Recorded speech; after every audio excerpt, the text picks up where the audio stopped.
जो मनुष्यर मृत्यु रे भारत वर्षर जातीय पताका नुह विश्वर तीन तीन राष्ट्र जातीय पताका अध्यमित हवा सहित मृत्यु शरीर में पड़ा से प्रभात पुरुष विजु पट्टनायक जयंती मार्च 5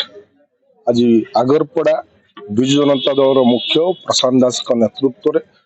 जिला परिषद सभापति प्रफुल्ल जेना उपस्थिति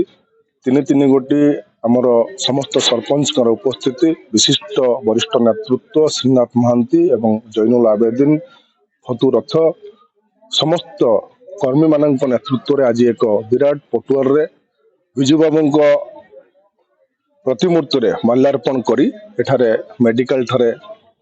फल बंटन कार्यक्रम आम रखिलु। आम गोटे कथा कही रखा चाहूँ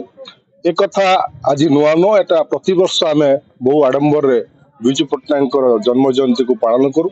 किंतु दुख एवं परितापर विषय यह जो मार्च 5 तारीख को ओडिशा सरकार प्रतिवर्ष पंचायत राज दिवस रूपे पालन कर आसुथिला किंतु दुखर विषय 2024 रे जो नुआ सरकार गठन कला भारतीय जनता पार्टी जने ओडिशार सुनाम धन्य एवं भारत वर्षर स्वाधीनता संग्रामी प्रभात पुरुष विजु पट्टनायक प्रति जो अवहेला जो वैमातृक मनोभाव परिपोषण कर आगरपड़ा विजु जनता दल तरफ विरोध करने सहित से प्रभात पुरुषंकर कर्म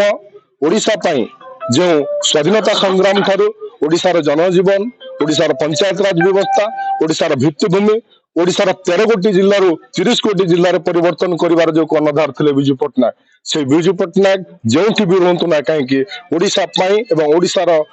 लोक मानकर सब बेले आदर मनीष भावे सबुदिन रही प्रभु जगन्नाथ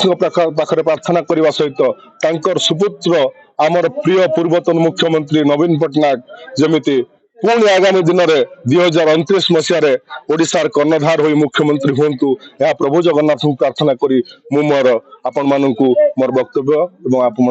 मीडिया को धन्यवाद दूची। सर्वशेष सब कर्मी को धन्यवाद दूची। वंदे उत्कल जननी